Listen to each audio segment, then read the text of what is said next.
So what shall we take off in our lives?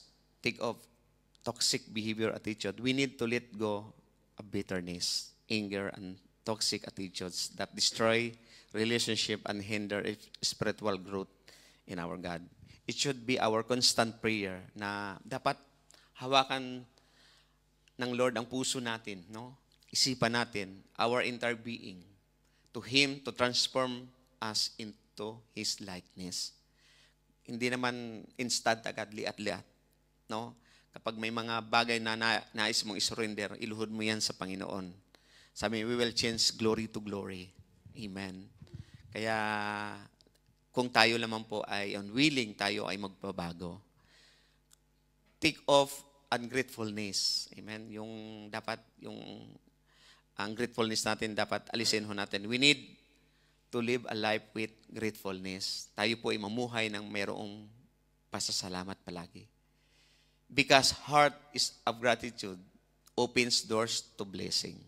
Kung ang puso mo ay bukas sa palaging magpapasalamat, bukas din yung blessing ni Lord. While ungrateful spirit will hinder God's provision.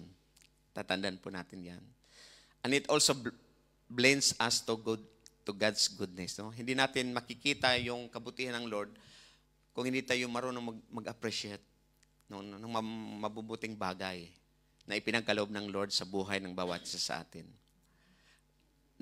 Amen. Pangatlo, take off sin. No? We need to live a life free from sin. The Bible says, be holy, for I am holy, and our body is the temple of the living God. Kaya as a true believer in Christ, let us live a life pleasing before God. Kung may mga kasalanan man tayong pinakatago-tago pa, nakikita ng Lord lahat yan. Surrender it to God. God offer mercy and forgiveness. Leave sin behind. Let us start to walk in righteousness. Sabi ba nga ng Psalms 51 verse 10, bago sa aking pagtatapos, let us ask God to renew our heart daily. Amen. Hingihin natin ng Diyos, nirenew ang ating puso. Sabi ni David in Psalms 51 verse 10, create in me a pure heart, O God, and renew a steadfast spirit within me.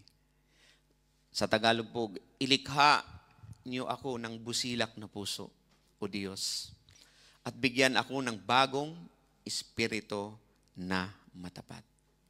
Amen.